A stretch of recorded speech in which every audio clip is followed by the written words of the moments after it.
degmada Qansax Dheere oo ka tirsan gobolka Baay waxay 90 kiiloomitir u jirtaa magaalada Baydhabo ahna xilligan xarunta ku meel gaarka maamulka oo horkacayo madaxweyne Shariif Xasan Sheekh Aadan Cabdi Qoogane waa gudoomiyaha degmada Qansax Dheere waxa uu ka warbixiyay xaaladda guud ee degmada Qansax Dheere hadaba asigoo ka warbixinaya gudoomiyaha maamulka degmada Qansax Dheere ahna duqa magaalada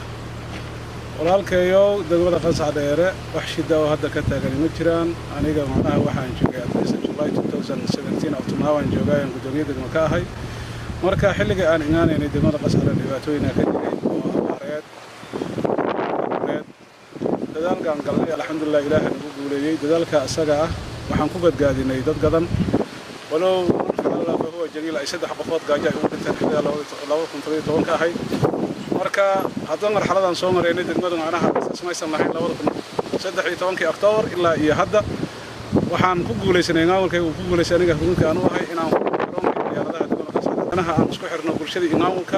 bulshada ciidanka bulshada amisom ayaan ku guuleysanay nasiib wanaag waxaan kaloon ku guuleysanay oo ilaahay u mahad celinaynaa in aan ka hirgelino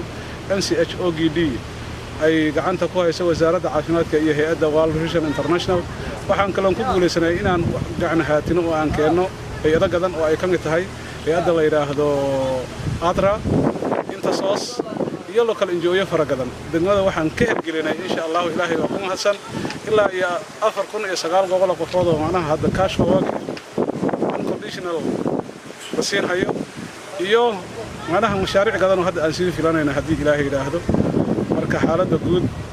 waxay ku hirgashay ogolaasho ilaahay iyo shaqadii ay shaqeeyeen ciidamada geesiinta ah dawlad goboleedka Koonfur Galbeed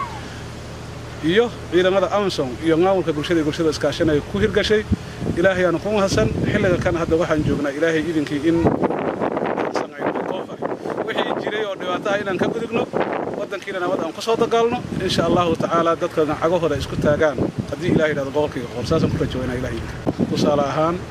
October 2013 ilaa iyo hadda wadan xiran dadkiisii iyo maamulkiisii aragti sida ay ka qabaan in macnaha wadooyinkii la furo maskaxda ka weyn si aadan u soo dhaweynayna ciidankeena iyo maamulkeena iyo bulshadeena si aadan u soo dhaweynaa ciidamadan garab istaagayna insha Allah ta'ala waxay noo tahay urad macnaha annaga iyo hadda odayaal iyo bulshadii dhan waxay u noqonaysaa waa cusub oo noo gareeyay noqonaysaa ilaahay idinkii waan ku rajaynahay naf iyo maal iyo dhaqaale waa garab istaagayna محمد عبد الرحيم محمد دقسير جيتو KGS TV دقمة قنصح دايرة قبل كباي